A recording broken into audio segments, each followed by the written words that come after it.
Good afternoon, everyone. Welcome to the show.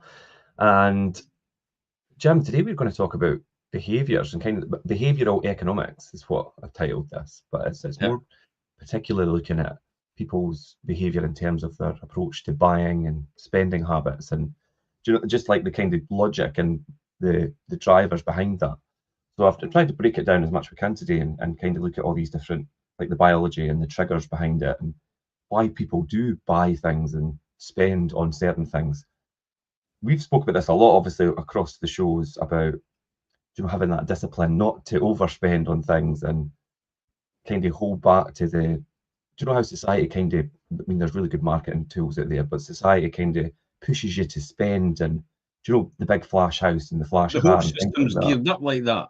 Yeah. Spend, become a consumer. We just want you to be a consumer. We don't want to be a producer. And that's it, basically. That's it. So everything we can do as you talked about brain chemistry, you also talked about emotional triggers. Everything they can do in an advert to get you and stimulate you to buy something. That's the whole point of it. There is no other reason for someone being in business than to get someone to buy their services. That's it. So it comes some of in. the marketing tools, the strategies out there, and adverts and things, that they're really clever. I wouldn't say they're clever. I would say they're scientifically set up to actually stimulate and produce a result or a desired outcome that they want, which is to buy their product or service. Yeah. That's all it counts to them in a nutshell. There used to be, when I remember when I used to study economics, and I used to and also accountancy as well. But I remember there used to be a time when a business actually was created and was there to serve their community, and actually also the people that work with them, as well as provide a return for the shareholders. But now it's really just all about a return for the shareholders. It's completely changed. Capitalism is a different animal, a different beast than what it was effectively 40 years ago in 1985, 1990. It's a different animal completely. It's all about a return for the shareholders. Full stop. Yeah. That's it. Yeah, I would agree with you there, and things have changed. I mean, in my lifetime, I was born in 1986, so how things have changed so much in that period of time. Yeah, I've you can see it because there is that sort of attitude about, we're not really particularly bothered about the people that work for us. We'll just get someone else. That's what it comes down to, because there's always someone else out there, or there's always some other system to replace that person. It's becoming more and more draconian as we go. I think definitely, and the way behaviour economics actually works out. Yeah. I mean, it comes to I mentioned about that people's need to kind of show off, kind of like with what they've got and what they own. Like I said about the big flash house and the flash car and things as well. But to look at the actual biology of what triggers people to buy, it ultimately comes down to that dopamine hit, and that's what underlies with it all, really. This is how it's been taken into a scientific level now. It is that dopamine receptor in order to do that, or also the amygdala, which is the wee tiny bit right in the center of your brain and your head. The amygdala has never ever changed. It is the prehistoric part of your brain, which is the fight or flight response. So if they can stimulate you to actually this is a classic example about safety adverts. Oh, your safety, and it could be at risk. You need to buy this system in order to protect yourself against the people. And it's like, against who? You're out in the middle of the countryside. What, against the cows? Yeah, there's one recently in the telly. But you'll be able to convince some people. You don't need to convince all of the people all of the time. You just need to convince some of the people some of the time. That's all they need to do. And that's what adverts are designed to do. And that's what behaviour economics is all about. Yeah. And the dopamine rush, that's the thing that, sometimes even thinking about just purchasing something or spending can trigger that dopamine and it creates that high. And that's what people obviously continually look for. And shopping does that. I mean, it's the same thing with a lot of like alcohol and drugs and smoking and things. People do that for the same kind of reasons as this kind of rush and high that people spend and shop. and purchase things as well. Yeah. That's why you get people's they're yeah, Yeah. woohoo, let's go and spend. We've got money. It's like as soon as you get money, this you'll be surprised when I say this to you. But my mother and father my mother particularly used to say to me all the time, every time I got money, she says, money just burns a hole in your pocket. And funny enough, I've got a hole in my pocket now. But then that's funny for me to hear that, because I always consider you very smart with money and quite mindful. But you must not have always been like that then. Never when I was younger. I used to love the fact how did you change that? I think crisis brought clarity for me. And I was fortunate enough to realize these things when I was a lot younger in my teenage years, how I handled money and how I used money in order to do. And this is like behavioral economics. It's like money did burn a hole in my pocket, but then there was a lot of addictions that I had to get across. And I still have these addictions today, but I know how to manage them. And I think most people have these addictions, but they don't realize they've got them. And that's why because I think it's knowledge is power, but I don't think it's knowledge is power. I think it's knowledge is empowerment. Right. So it gives you empowerment because you then understand yourself more. Hence the reason why I climbed Kilimanjaro.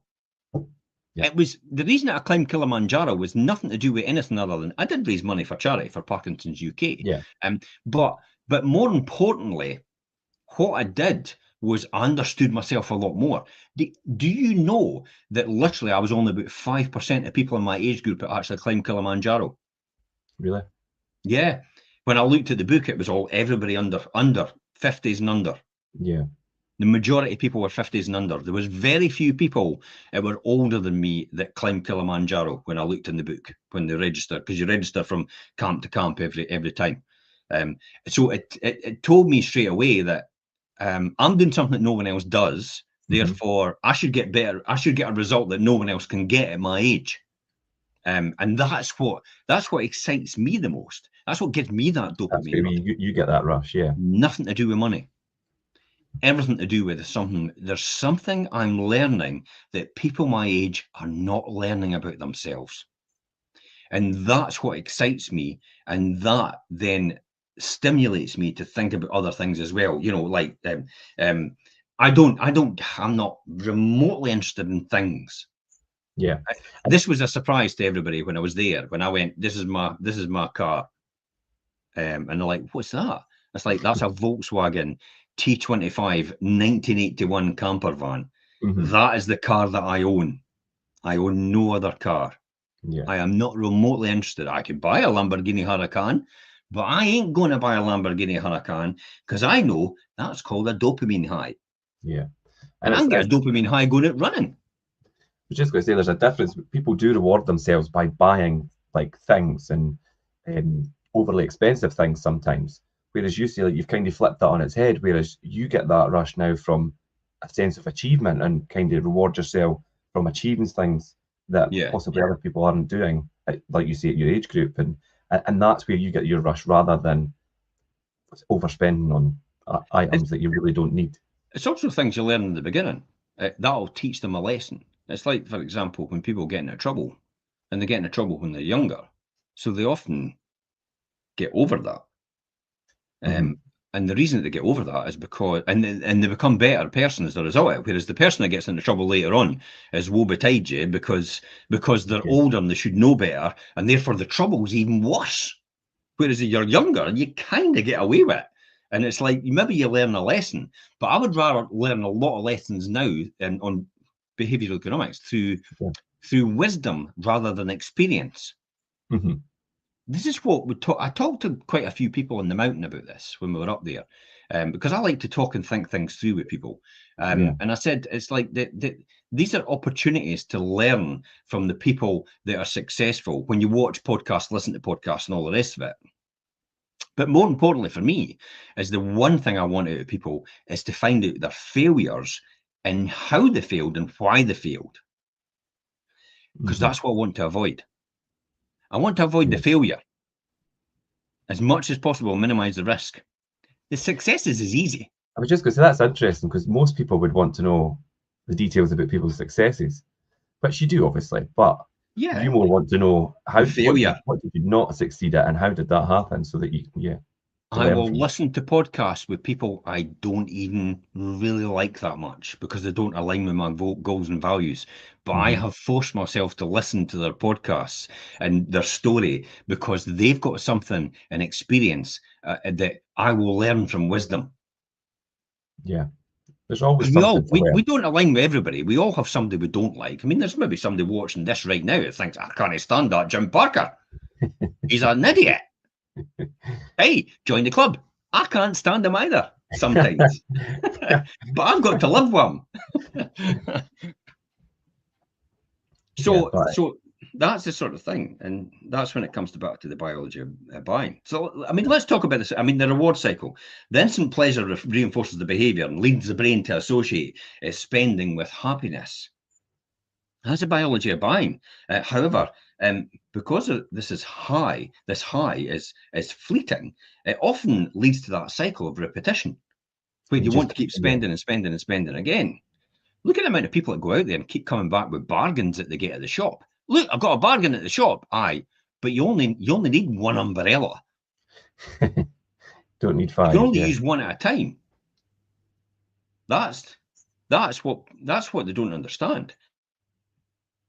Yeah, I think that's totally true, and I think we've all been guilty at some point buying multiple of the same thing, and really it's the needs and wants thing.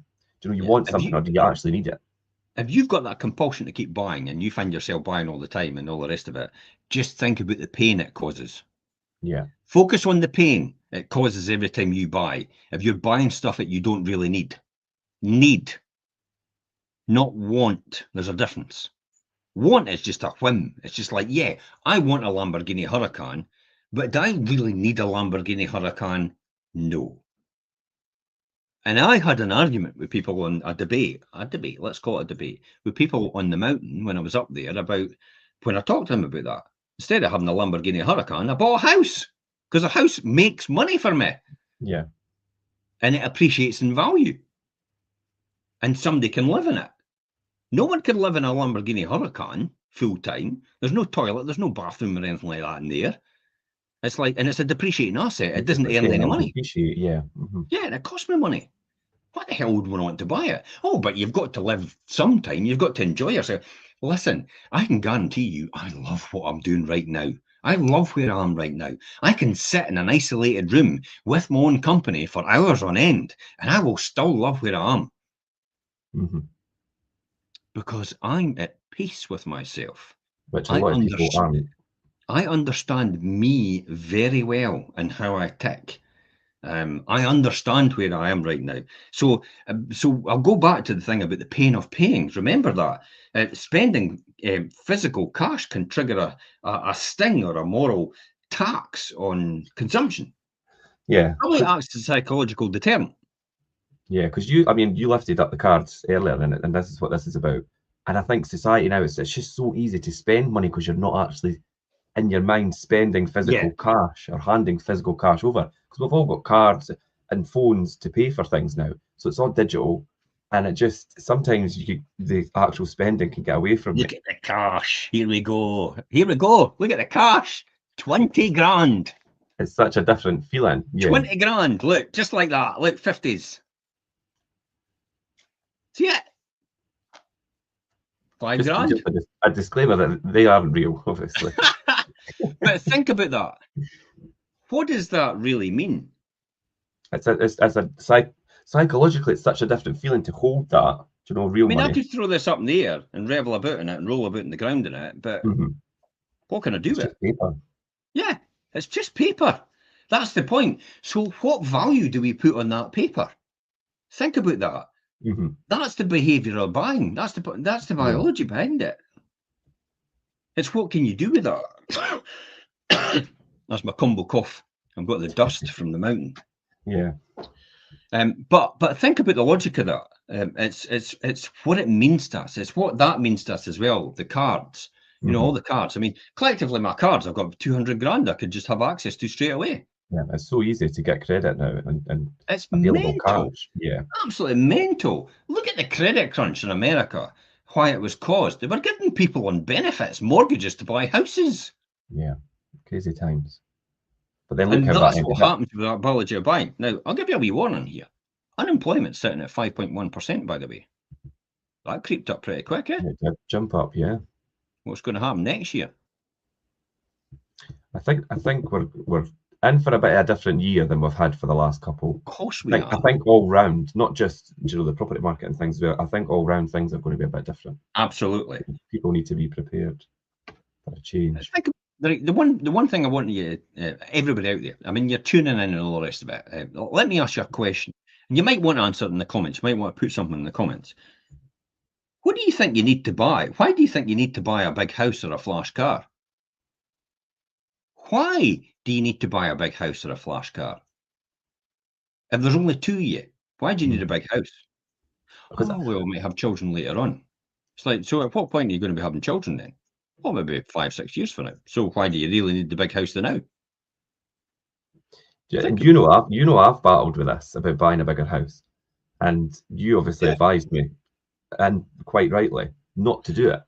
Would you But have sometimes it do creeps you back in have a my lot head. more money now? Do you have a lot more money in savings now, and you have a lot easier life as a result of that, of not buying that bigger house?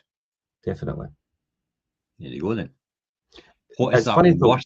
What is that Yeah. worth? Think about that. What is that worth? That peace of mind, knowing that you're not committed to a huge mortgage and you don't have to continually clean a house. It's clearly bigger than what you need. Yeah. Yeah, but it is strange though, because the thought, it still creeps in sometimes about, and then I think, and then obviously logic prevails. Do you know? And I know like that would just be silly to do that and give yourself all this extra debt and payments and utility bills, mortgages, and things. It's like, why do it when you don't need to? But you do need. It's funny how you do battle against that, and you need to kind of draw yourself back down to a level where it's like, right, no, that's not needed. It's just a want.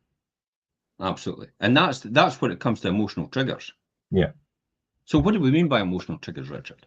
Yeah. So I mean, many spending decisions and things are, they're attempts to kind of regulate that or satisfy that emotional state that you're in. Just like people see here, obviously, retail therapy. People often do go shopping and use it to cope with maybe negative situations, stress, boredom. What is Bad. retail? Yeah, that's it. You've just kind of nailed what retail therapy really is. You're bored. Yeah. I wouldn't be spending money if I was bored.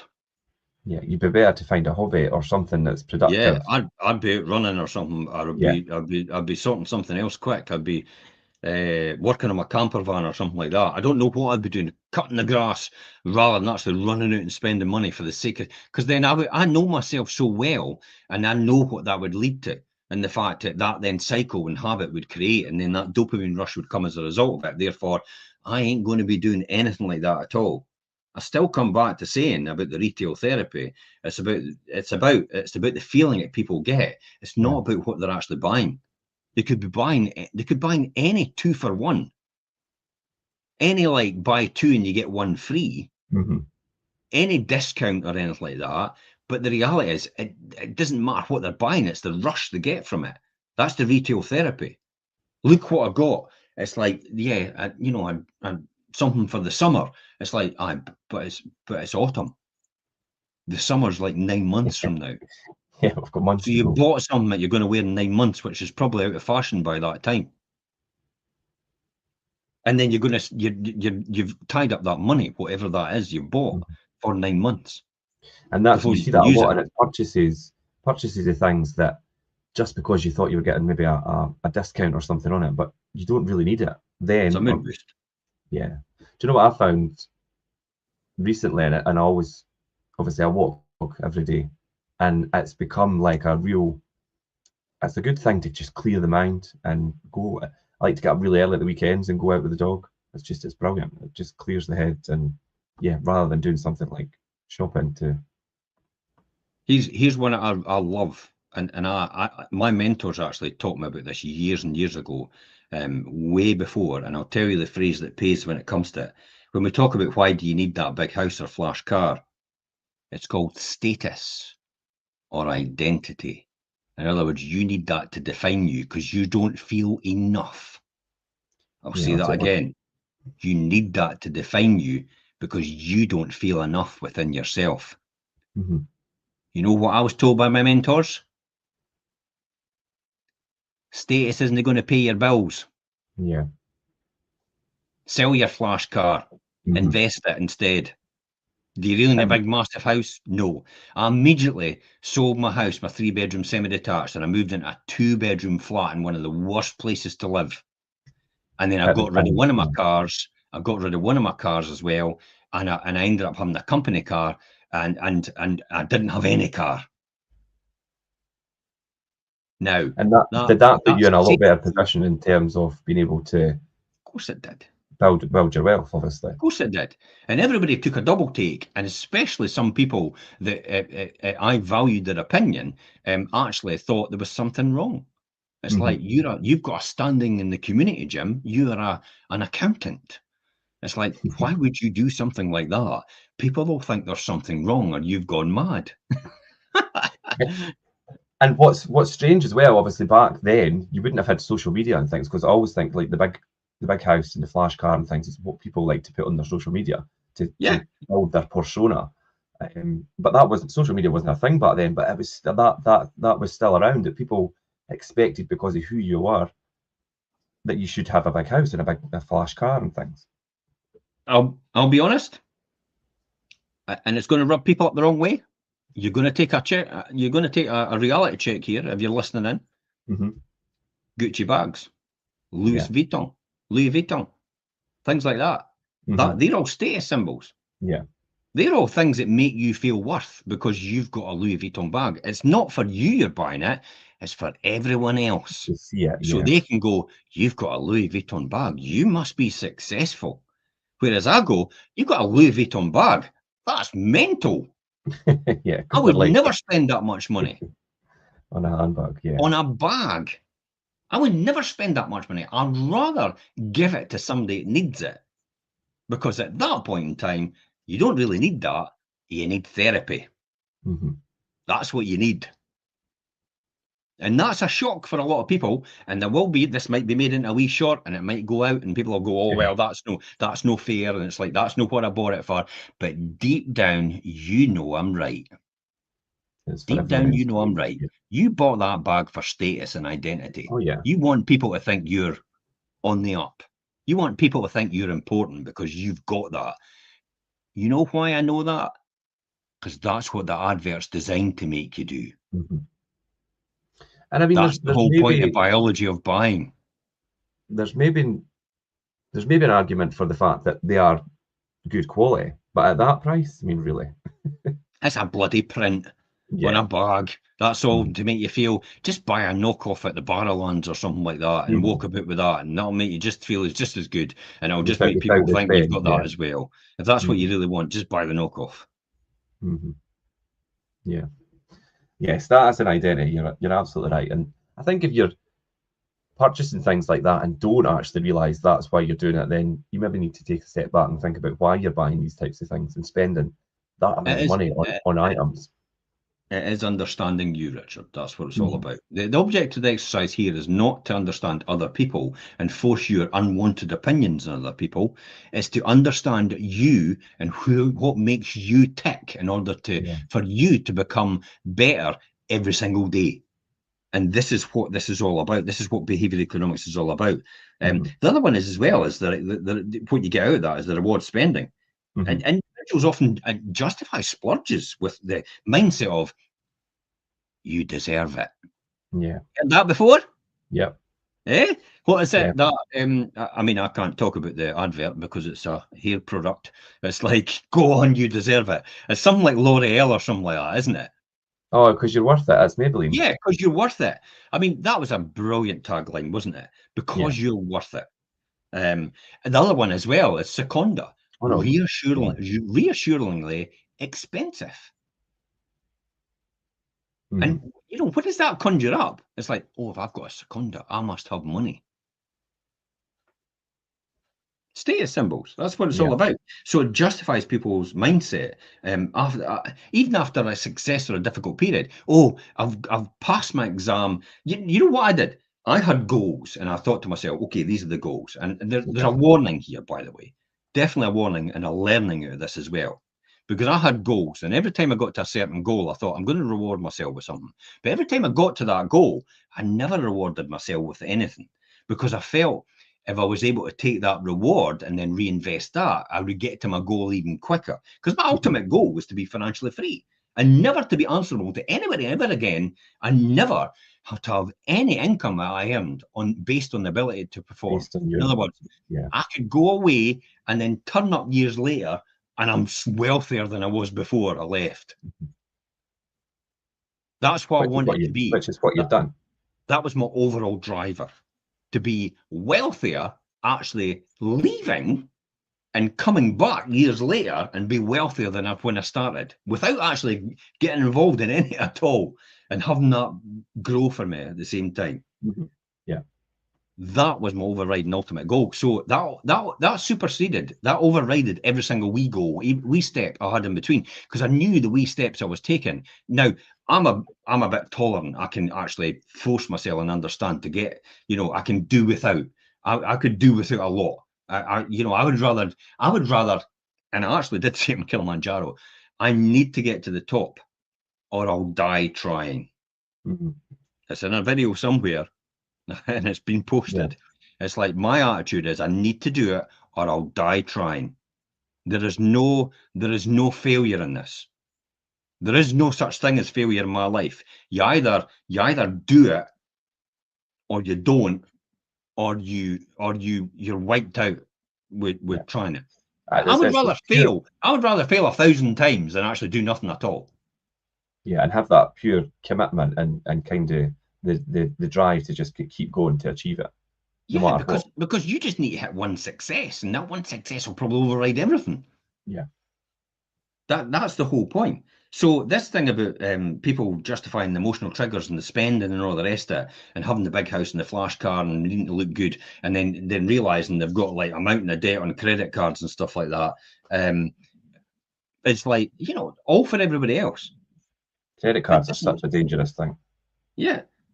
So there's another one in behavioral economics. It's called cognitive biases and marketing. So do you want to elaborate on that a wee bit? The marketing thing I obviously want to speak about, because I just think it's amazing. Some of the marketing pitches out there that like we just spoke about, like the ones for like makeup lines and things. It's just things that stick with you. They're so good. And markets kind of leverage the established psychology of like shortcuts, and that influences people, consumers, buyers, and like that. We spoke about discounted. Anchoring bias is like when buyers really rely heavily on that initial price that they see, which is called the anchor. So a discounted price seems to them like a bargain in relation to what maybe the original higher price was, even if it's still expensive. But because they think they're getting a discount, a bargain. And it's just the way that your mind works. And recommended retail price 2,500, our price 900 quid. I'm getting a bargain. It's like, but do you actually need it? And think about that. Do you actually need it? No. So why are you spending 900 quid? Because that's a loss of 900 quid. A lot of money as well. Yeah. But you'll never get at that price ever again. It's like, who cares? You don't need it. But there's this sort of anchoring biases that goes on. You must have it because the initial price, and it's so expensive to get it, and you'll probably never get it again. That then comes into scarcity and FOMO, fear of missing out. Yeah. We have limited stock. Heard that one? This deal ends in 1 hour. Oh, especially online. When you click online to a thing, it's got a ticking clock going down all the time, isn't it? And it's like, this deal is only open for this amount of time. You come off and you click back on it again. It's like, wait a minute, that clock's started again. It's like, wait a minute, these people are bullshit. They're just leaving it. It's just BS. It's like, it's that, but it's the urgency and the fear of missing out, the FOMO, the pushing customers into impulsive decisions. That's what they do. That's like the classic example of the person that went, "Oh, you can save a fortune on your petrol because you're changing to diesel." And then when I'm wait, when I worked it out during the night after me saying I'm not going to buy it, that's like the Aston Martin I went for. So I went to test drive an Aston Martin. Yeah. I ended up jumping in the car. I drove the Aston Martin, and I got to the Aston Martin, and I said to the boy, "Let me think about it."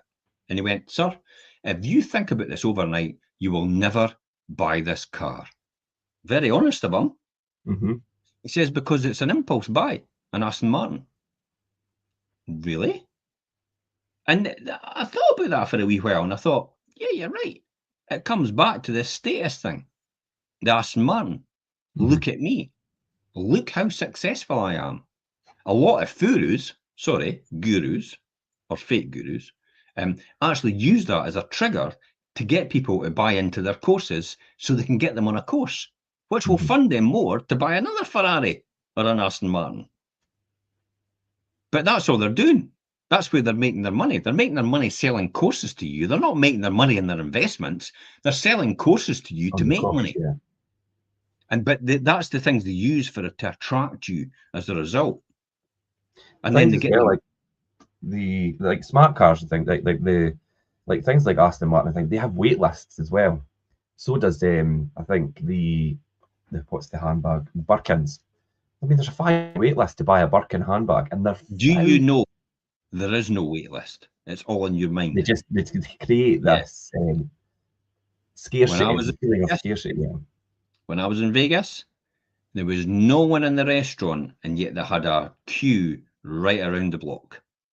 To make and they would not let that queue go down, because as that queue was around the block, more and more people kept joining that queue because they thought it's the herd mentality. They thought there was something special happening inside when it's just a bloody restaurant. Loads of tables sitting empty. Aye. Waiting to be filled. Because it's that loss aversion. It's we're wired for the fear of losing something more than the value of gaining, that equal worth. That's what loss is greater than gain. Yeah. I can give you £10 right now and you'll feel, yeah, okay, thanks very much for that 10 quid. You could lose £5 right now and you will be gutted. Yeah, so the pain of the losing is far outweighs greater than the euphoria of gaining. The rush of the winning, yeah. People do not like to lose. They don't like to lose something. So marketers often frame these deals that don't miss out to exploit these fears. Yeah. Behaviour economics. It's just all about behaviour. What about the things when you think about it? You walk past a shop, right, and they're baking in the shop, and all of a sudden you catch a whiff of the bakery in the oven, and it's like, oh my God, that smells great. Well, that's not from the oven. That's actually from a wee thing above the door. It actually sprays out that smell. To catch you. Yeah, that's automated. What about when you walk into a new car, when you get into a new car for the first time? Smell, yeah, you can buy that new car smell. It's in a tin. Really? Yeah, you buy it. There's no such thing as that new car smell anymore because often it's not made of leather anymore, so you don't have that leather smell. But the new car smell with leather is actually in a tin now. They actually just spray the car like that before you get it in. Before you get in it. See, that's how to manipulate somebody's brain into thinking, do you know, like that new car smell? Of course it is. Yeah. Think about this. Here's something to think about. We'll go back to the Oracle of Omaha, Warren Buffett. What has individuals like Warren Buffett mastered to have great wealth and still live a low key life of living, not a trophy life? Yeah. So what have they mastered that we haven't? Because I mean, he's mastered amazing wealth, but doesn't walk about in fancy clothes and flash cars and a big house. Yeah. Do you ever see Sergey Brin? He's the third richest in the world now. Do you ever see him flashing about on the internet? No. Do you ever see him in flash yachts and flash cars and flash everything? No, you don't. No. He doesn't flaunt it. Why do you think he doesn't flaunt it? Who does he need to impress? I was just going to say, because then who's he flaunting it to, really? Because no one. Yeah, he Why doesn't does he need to need to bother? prove himself to anyone. Yeah. You tend to find the people that have the riches don't need to flaunt it. Hmm. Look at the picture it used to float about on the internet, and it's probably still about today. It's Warren Buffett and it's Bill Gates. They're both standing together, and there's not a Gucci belt in sight. Hmm. They don't buy all these fancy things. What they do buy is they buy time. That's what they use their money for, Yeah. to buy time. They leverage their position and buy time. Things that So will save them time, not I was just impress other people. I was just going to say, so how do they buy time? It's by buying assets that are going to work without them being involved. Like obviously their ability to perform and work on it. They buy assets that generate wealth without them having to control it. And Of course they do. yeah, Give you a good example, right? Okay, I had to get up at 2 o'clock in the morning to get the flight to go to Kilimanjaro, right? yeah. It's an 18-hour flight. The next day I'm climbing. At this point in time, if I'm climbing the next day and I've not got any sleep, what is the most important thing to me in that process? So as to sleep, basically to get Yeah. enough sleep for energy. Where do you think I'll get the best sleep? Is it economy? Is it premium economy? Or is it business class? Be in business on the bed. Yeah, Yeah. I paid more for my flight than I did to climb Kilimanjaro. really. But then if you got there I without sleep, needed you would that. never have been able to do it. Yeah. I needed that time. I needed that sleep.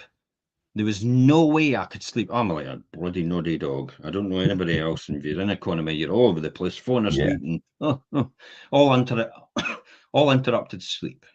Yeah. Even premium economy, it goes back 20 centimeters or something like that. And it's like, I don't sleep on my back. I have to sleep on my side. So it's the most Yeah. important thing to me. So I ended up upgrading the business class for that very reason. It was the most important decision I ever made. And it is the thing that actually got me to the top. Hmm. Yeah. Just Because that in the beginning. if you That in the turned up, beginning made the fundamental difference. yeah, if you turned up in the first place without enough sleep and that energy and to be able to, I mean, anybody you'll know if you have a bad night's sleep, even trying to just do your job, your daily job without the right sleep can be really difficult. You know, you don't think straight, you've not got the right energy, you've not got the right thought process. Yeah, You sleep's become very irritable. You become irritable yes. and you don't realize what you're doing with everybody around about you. Everybody else suffers as well because of that, Hmm. because you've had lack of sleep. This is why I keep saying to people, it's like, probably need to go to your bed. I need to take my medicine sometimes myself from what I'm saying here. You need to go to your bed probably about 10 o'clock and get a good 8 hours sleep at Yeah. least, or at maximum 8 hours sleep. Because my body actually needs 740. So 7 hours, 40 minutes is my normal Optimum. sleep. If I get that, I'll be fine and all the rest of it. If I don't get enough sleep, then it either adds or subtracts and follows on for the next day. And it tells you if you're getting 20 minutes less, you need to do 8 hours the next day Yeah. to catch up. And that's how sleep works. You've got the sleep coach, actually, sleep coach on Diary of a CEO. She'll go through that with you. She talks about that. And sleep just compounds. Sleep deprivation compounds on you. Hence the reason why when I had 4 hours, 6 hours, 7 hours of non-restorative sleep, I then went to the summit and I was like, oh my God, I am exhausted because I couldn't get it because of altitude. Heart racing, 100 beats per minute, and you're trying to sleep. And it's like your blood's going around your system, your body's trying to adapt, and it's like it's no easy to get restorative sleep. So, Mhm. so it does take its toll. So I understand that even more on a heightened sense about myself. So this is all about me learning about myself at the same time. So psychological archetypes of spenders is one of the things we want to talk about. Mhm. What can we talk about that, Richard? Yeah, I mean, the spend types is like different individuals will fall into specific spending archetypes based on what their underlying mindset is. Do you know, you'll have that, Mhm. we spoke about like the rewarder, and that kind of ties into spending to motivate like personal milestones. Like, do you know, if you've achieved something, like, oh, I'm going to Yeah. reward myself, and I've earned this thing. That's I've earned it, or you deserve it type thing. Yeah, try going a time if you're the rewarder type of person and say, okay, I'm going to delay that reward now. Try and tell yourself that and see how your body and your mind reacts with you. That'll be quite Mhm. interesting. This is how you get a really good feel for yourself and how you tick. It's when you've set a goal and said, oh, if I can get that, I can buy myself a new car. So if you get to that point, don't buy yourself the new car Don't and do it. see how Yeah, you react. Yeah? Because you're just giving in to yourself, aren't you? Mm-hmm. Think about that. Don't give in to yourself for a change. Oh, but I need it. Oh, sorry, what was that word? Need. You want it. Yeah, you probably just want it. You don't really need it because it's not a life and death situation to have a new car. It's like, and then who are you trying to impress? Think about that. Yeah, everyone else probably. But the thing is, like the rewarder, and then you also get the avoider. I mean, I talk about avoiders, like people that have got that. It always puts me in the mind of people. Do you know? These are the people that ignore like their bank balances and avoid. Do you know the financial decisions, that head in the sand type thing? And I've seen people over the years, and they've got big, massive credit card bills, but they just don't look at it. So it's like if I don't look at it, it's not there, and it's like, well, it really is. Outside of mind. Yes, burying your head in the sand type thing. And there's the bargain hunter. Mm-hmm. The one that's always driven by the thrill of this, the steal or the deal. Yeah, you know, it's like often really buying, as I said before, unnecessary stuff. It's like, but I got a 2 for 1. It's like, but you only need one. And how long does that one last you? It lasts you about 20 years, that one. How many times are you going to go out with a brolly?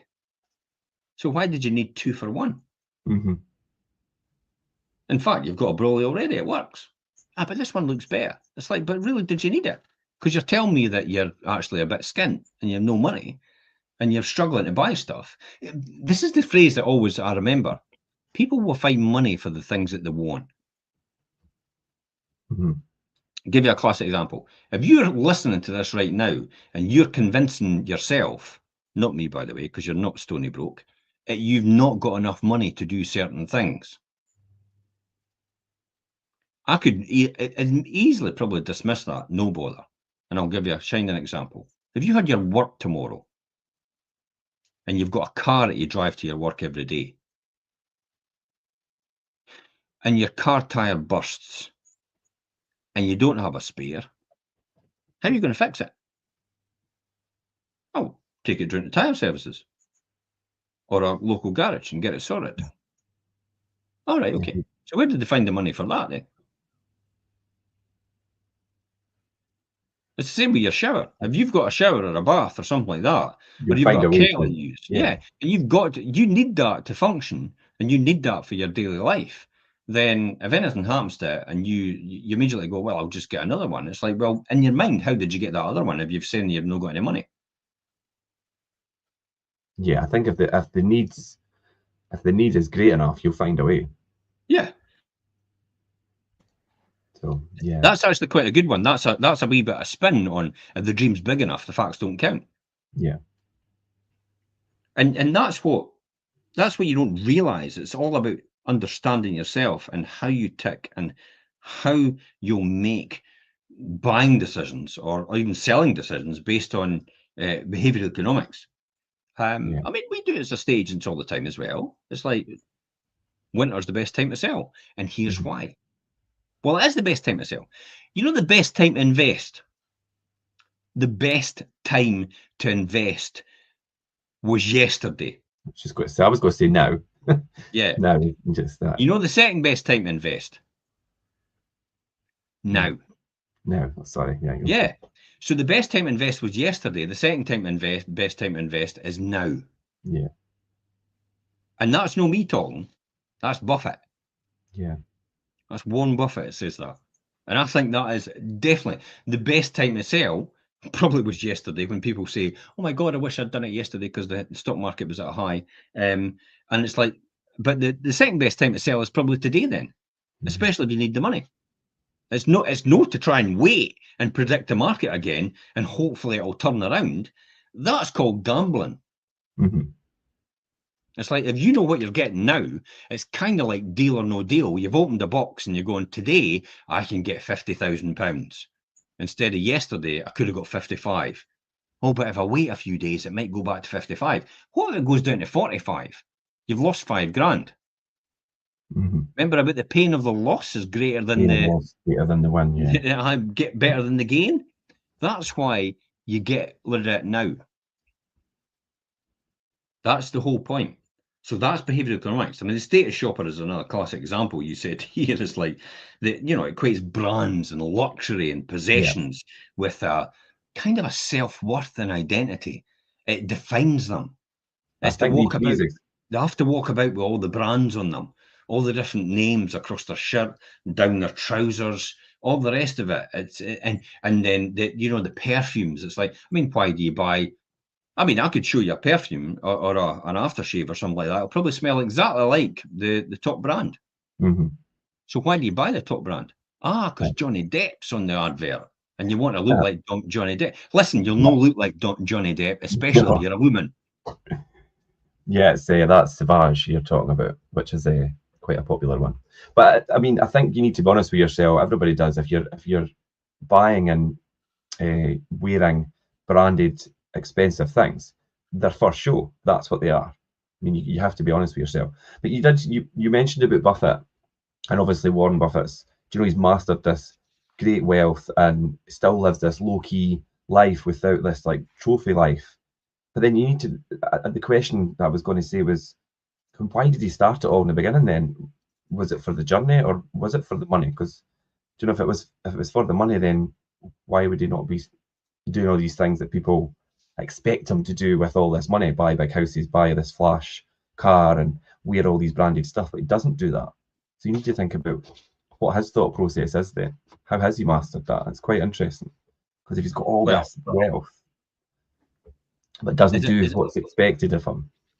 Is it not the Maslow's hierarchy of needs, which is the first one is psychological. Yeah. It's at the very least we don't want to be hungry, thirsty, exhausted, freezing,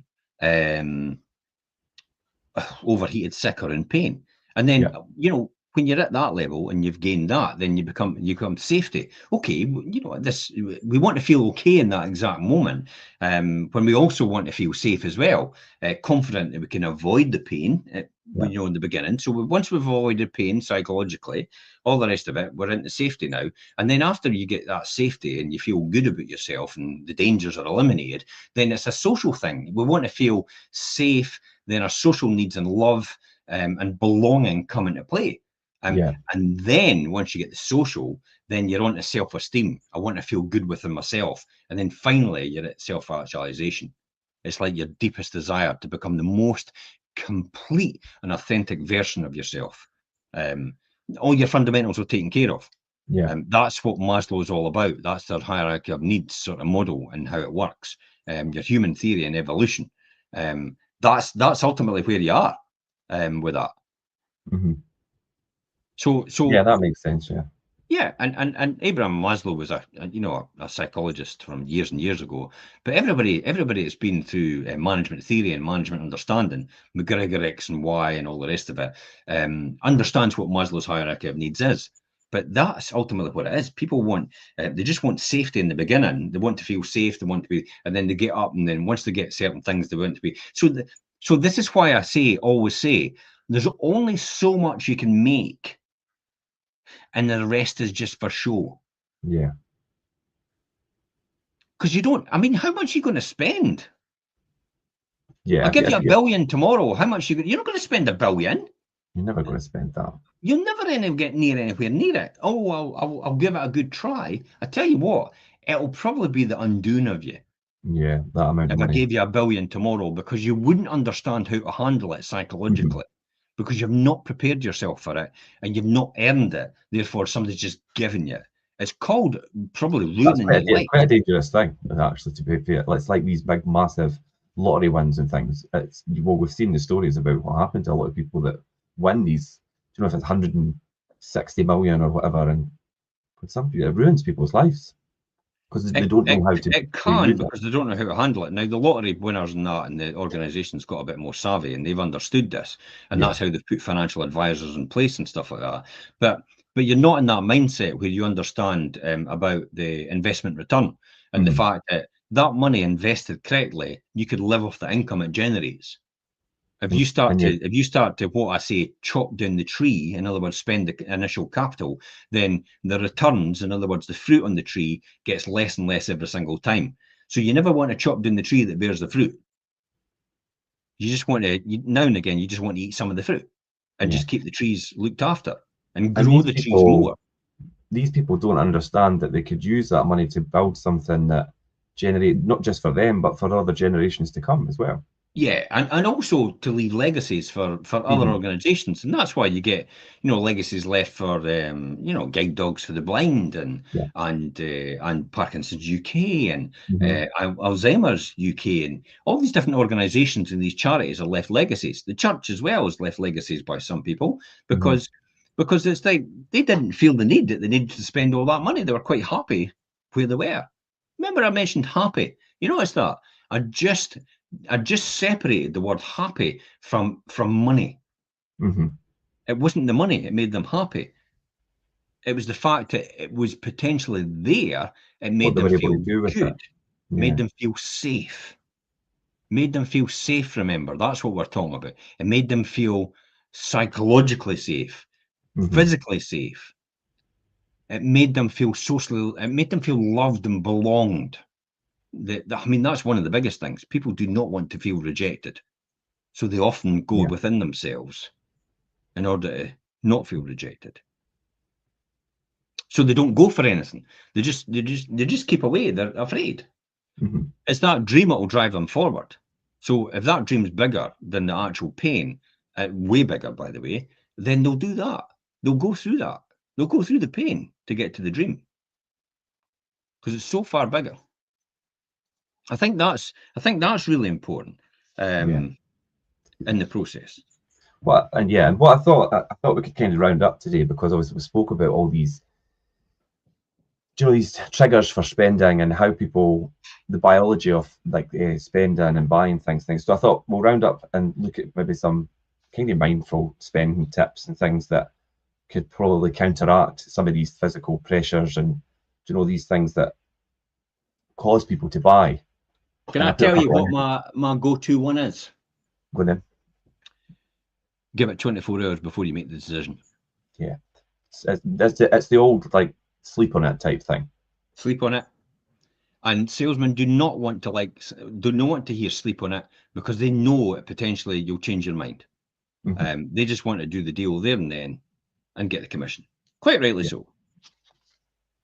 Yeah, I would say that's one of the best bits of advice. I think for anything, I think as well, if you're dealing with essential for non-essential purchases, especially if it's that Gucci bag, if it's these Jimmy Choo shoes. I'm just picking on women, by the way. I can't because I can't really think of anything for myself, to be honest. If it's the flash car that you wanted, if it's the bigger house that you wanted, it's just like, think about it. Do you really need it? Do you really need it? And what's the ongoing cost of it? And what could you do with that money elsewhere? And how could it help you elsewhere? And if you don't think about how could it help you and you're not really bothered, how could it help someone else? How could you help someone else? So wait 24 hours before completing non-essential purchases. This is why they have the cooling off period for direct sales. Yeah. Watch it for triggers. The 2 for 1s. Yeah, it's actually identifying what those triggers are, because if you like your own triggers or these marketing things that are going to suck you in, be aware of them. Sometimes people just let them take over and don't actually think about why they're doing. Yeah, watch out for the brain fizz. Yeah, watch out what I call is the brain fizz. If you're wanting to control your spending and you're wanting to be mindful about your spending, watch out for your brain fizz. That's your dopamine hit. In other words, do you feel whoa? Do you feel euphoria? Do you feel that? Do you understand that? Do you know how that feels, the euphoria you get from it? You could instantly get that euphoria and understand how it feels if you just put your hands up in the air and jump up and down on the spot and pretend you're celebrating something, because this is an automatic trigger. Yeah, this is an automatic trigger for you. When you put your hands up in the air, it automatically triggers your brain, and because your brain goes, oh, we must be celebrating something because your hands are in the air. Don't know why, but that's how it is. That's just instinct. That makes you feel like that, yeah. So identify that and understand your triggers and the emotions and how you felt about it, and before and after a purchase.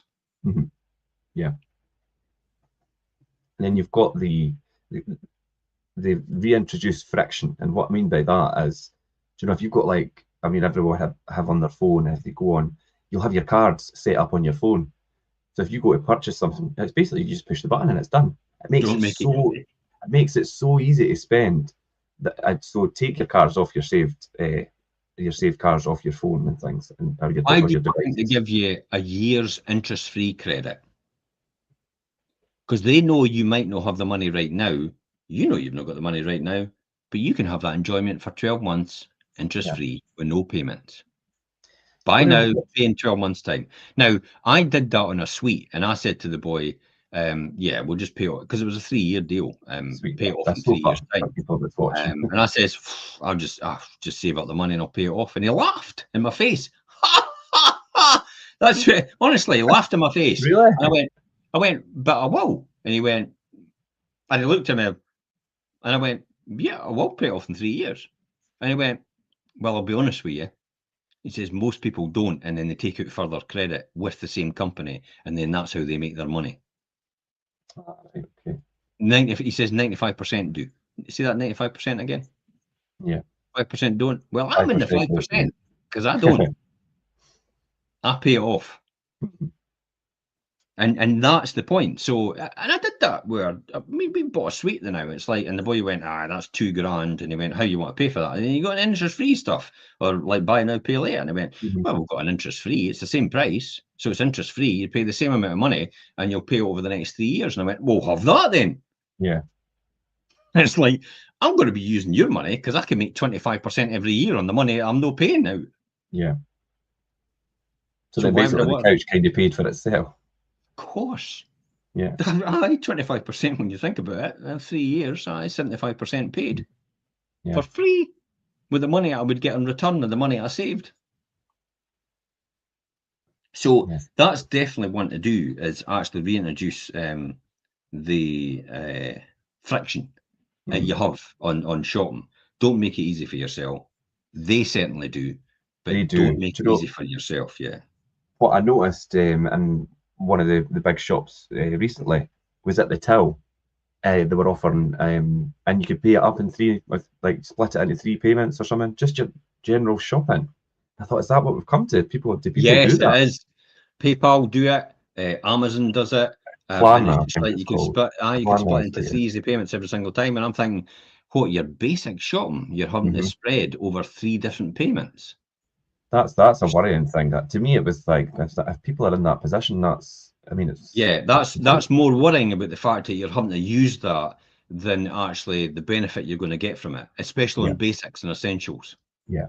You should be looking at your shopping habits to yourself and looking at everything you're doing and thinking, do I really need that Sky TV subscription at that level? Can I get away with the basic? Can I get away with Freeview, Council TV? Can I get away with that?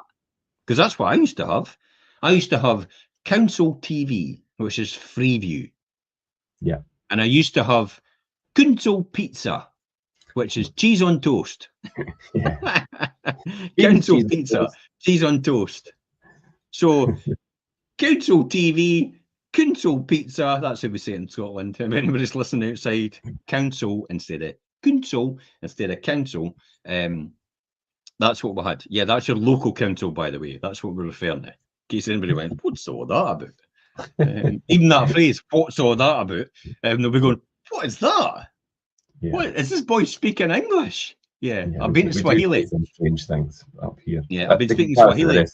Jambo, for anybody there, Swahili. And Kuna Matata, which is, it is no worries, it's Swahili. And Rafiki, which is the baboon in the Lion King. Rafiki in Swahili means friend. So if somebody says you're a Rafiki, it doesn't mean you're a baboon, it means you're a friend. Right. So, these are all things that you'll learn over time. Sorry, I digressed. No, you're fine, you're fine. I think, though, and just to kind of touch, you've been talking about your experience that you've had in Kilimanjaro and things there, and I think to value experiences over goods and things that you could purchase just for the sake of it and because you want is really important. I mean, research consistently suggests that experimental purchases and things, experiential like purchases and things it's different to doing like maybe trips or concerts or things that are going to provide you a more long-lasting kind of memory or happiness as opposed to a material item. Yeah, I have got that. I've got tickets for Take That next year. I've got tickets for Lewis Capaldi next year. I've got tickets for Cami Barnes next year. Yeah. I've got, and these are all things, because I know I could shift these tickets on if I want, to be honest. But I think the experience is more important now than the actual physical presence of something. Yeah. It's a memory you'll never ever get back, and it's a time and moment in time. You'll feel really good about yourself, but it'll always go with you. Yeah. Whereas, you know, something that's physical, it's like, you know, well, that's the Wall Street Bull. I wonder what that was. Yeah, that's my Wall Street Bull. Ginger. I thought it was a bit Yeah, Wall Street Bull. Look, yeah, I see it. that's the Wall Street Bull, because I'm a bull, not a bullshitter, but a Wall Street bull, which is I'm optimistic about the markets all the time, and opportunities. Every time anything goes wrong, I always say opportunities on the horizon. Definitely, every single time, because if something goes wrong, there's always something you can get out of it if you understand how to do that, and that's where you make your money. Especially when it comes to property investing. You know, the property market crashes. Brilliant. I am buying, by the way, because I know in 15 to 20 years' time, all this will double at a buy. Yeah. Do you know that the thing that I think to take away from today, like if you are watching and you're thinking, could I do that? And I've got those kind of spending habits, things. The most important thing, I think, for anybody, and you said it earlier, Jim, and you've said it to me in the past, is to actually understand yourself and how you work and how you think, and not think about everybody else, which is obviously something that you've done through your journey and has benefited you greatly, because you now actually fully understand how you react to things and how you think. And a lot of people don't really know themselves that great. Yeah, watch the people you associate with, because they're a big influence on you. Yeah. And there's other influencers as well. I have no idea, and I'm going to name check her, Molly May, whoever that person is. I have no idea, but they've now got her selling aerial pods or something like that on the telly, and it's like, what is it? It means nothing to me. Yeah. If somebody comes on the telly and tries to sell me something, it's like, well, you're clearly employed to try and sell it to me. Yeah. It's like, I'm not buying it just because it's you. I'll buy it if I feel I actually need it, not if I want it. Yeah, that's it, really. Needs and wants. Yeah, you need to define what your needs are and what are just wants. So yeah, and if you love money, which is the love of money is the root of all evil, by the way, rather than actually money itself is the root of all evil. Money is a good tool to use, but the love of money is the root of all evil, definitely. So it's the love of money. Then just go and buy yourself some fake 50s off of Amazon. They're cheap, and just roll about in them on your bed. Just put them on your bed and roll about in them, and just, wonderful. Just to get that feeling, if that's what you need. Yeah, look at all this money. Woo! Throw it in the air. I'm not going to throw it in the air because I'm not picking it up again. But that's what you need to do with yourself. Just buy yourself some fake money and roll about in your bed now and again. Make yourself feel good about it. And actually, in fact, film yourself doing it and then watch it back. But don't put it on social media. I don't want to see you doing that. That's a bit weird. But behavioural economics, it very much is down to the kind of psychology behind spending and how marketing and things influences you. So hopefully we've covered that today and given you a better understanding and hopefully some good advice on how to tackle things yourself. Definitely. Thanks for your time, Richard. Brilliant. Just as we're finishing off with 26 viewers online. Yeah, I know. We've got quite a lot. Watch the podcast back. You'll love it. It's about behavioural economics. If you're watching right now, watch it from the beginning. You'll understand the way, why, if your spending is out of control, you'll clearly understand why your spending is out of control if you watch the rest of this or listen to this podcast. Yeah, you can listen to the podcast through in the links. So, right, okay, we'll leave it there today then. Thanks everybody for tuning in, and we'll catch you next time. Bye for now. Cheers. Bye.